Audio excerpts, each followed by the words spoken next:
What is going on, everybody? So welcome back to another video. Today I wanted to talk about fonts and more importantly fonts that I like, as well as specific font styles and why some of them don't work, some of them do. Lastly, I want to go over essentially how I add text to my images. So we're going to be kind of doing that sort of smudge effect that I've been doing a lot, as well as what I do after applying the effect to make it look a little bit nicer. So anyways, without further ado, we're going to hop into Photoshop here. I've got this beautifully designed infographic with some of my favorite fonts. I'm not even recording my screen right now. Okay, so I realized I wasn't even recording my screen, but that's all right because now we are. So we're back in Photoshop. Here's my beautiful infographic I was talking about. So the first font here is Sophia Pro. The reason why I like this font so much is because it's got so much versatility with all these thicknesses and italicized versions that you can have. For the most part, I just use regular and bold italic. I also use regular italic too. Now this font looks really nice when it's, if you're using an italic version of it, when it's actually like shrunk down. So I use it as like small kind of inspo text. But yeah, that's essentially Sophia, and everything on my website's actually done with this font. So definitely one of my favorite fonts for creating. So next we've got Microsoft Himalaya. So this is an interesting one. I know you're probably thinking Microsoft font, with like what? This one here I actually used in my giveaway on Halloween. I find this kind of has that Aztec sort of vibe to it. Really interesting. I really like the serif on this font, so I use it sparingly. You can also use it, it looks really good if you're doing all caps. So I wrote giveaway on mine. I'll just throw that up on the screen so you can see an example. But yeah, I think that looks super clean. So the next font we have here is Thorn.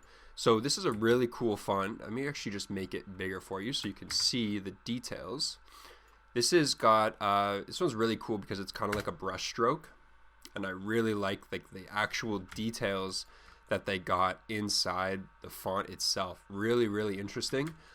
So I've been using this one a lot on Sky's Media. It's a very nice bold font if you want something that stands out. So yeah, those are those three. Next we've got Typograph Pro. Now this is actually a paid font, but I put this one on here because it also is one of my favorites. I've been using this font for years, and it, as well as Sophia Pro, has a bunch of different italic and thickness options that you can choose from. Personally, I don't usually go anything more than light italic, and I'll show you the reason for this. So if you take a look at the font, let me just make it larger for you. Just make it larger. So if you take a look at this font here and we go to something like semi-bold italic, I just don't like how it crops, like how the semi-bold, sorry, and the bold like add these little crop cuts to the letters. So if we just go back here to the light version, yeah, so you can see already like it's there, but it's not so prominent, and it just looks a lot cleaner when you're just dealing with the light versions as opposed to the semi-bold and bold versions. I'll just throw bold on here to show you. Extra bold. There isn't even, actually extra bold looks pretty nice. There isn't even an extra bold italic version, but so essentially just avoid semi-bold. You can use it if you want, but as my personal preference right there, I'm just not a fan of how the semi-bold looks with this particular letter style. But next we got Courier New. So this is an interesting one here.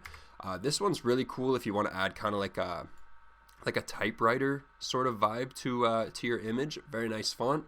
Personally, I think this one looks best when it's small, so I'll throw a couple examples on the screen for you, but I often have this rather small, and I always use the bold italic version. I find the regular italic is nice, but it's just a little bit thin. You can kind of see it there. It's just a little bit thin, especially with Instagram if you're using it for an Instagram post. So that is why I prefer this as bold italic.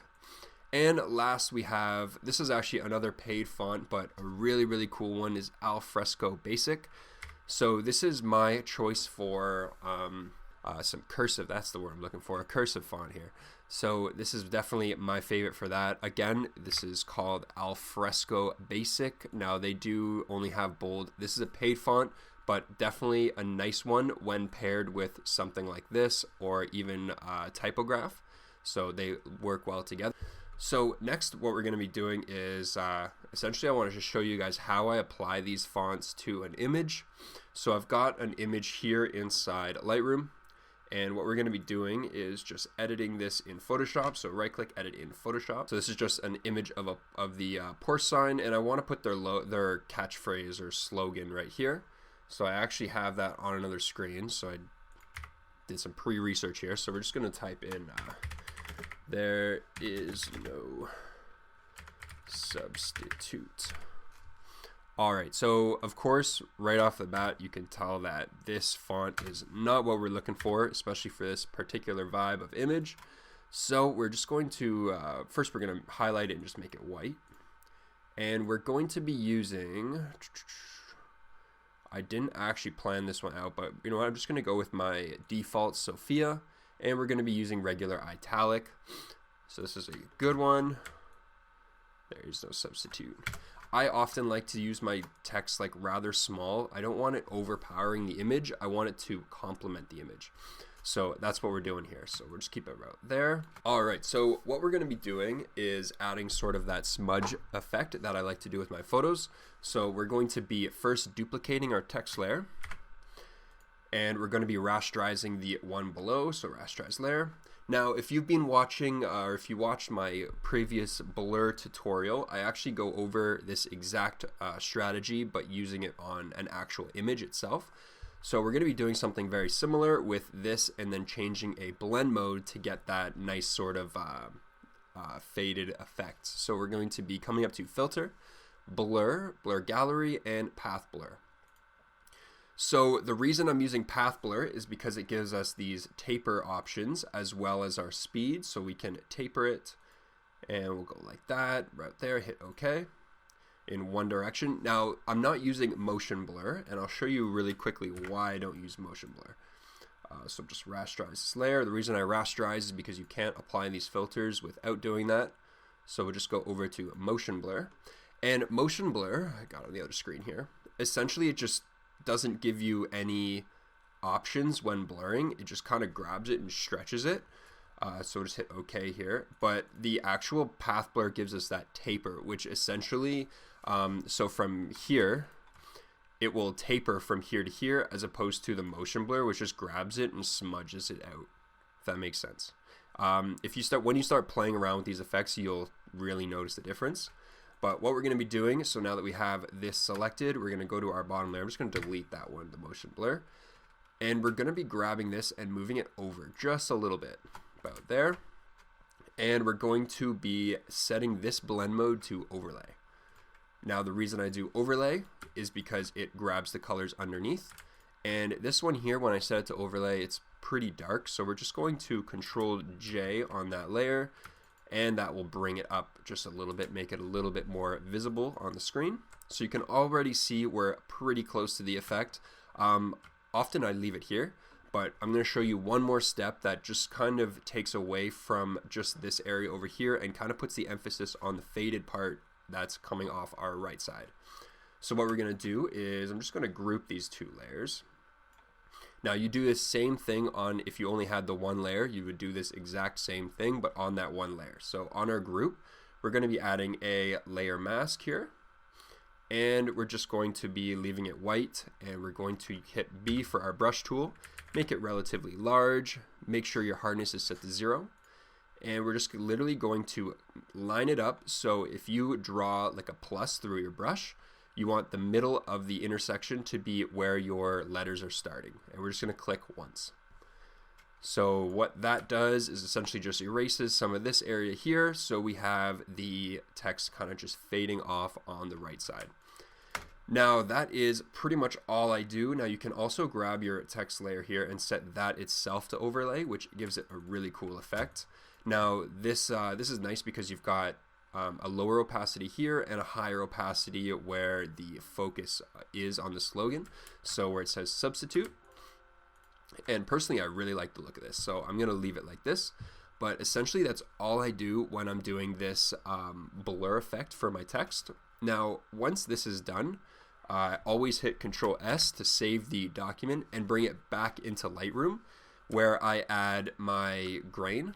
So I like to do this. So there it is, no substitute. It is automatically inside Lightroom for us.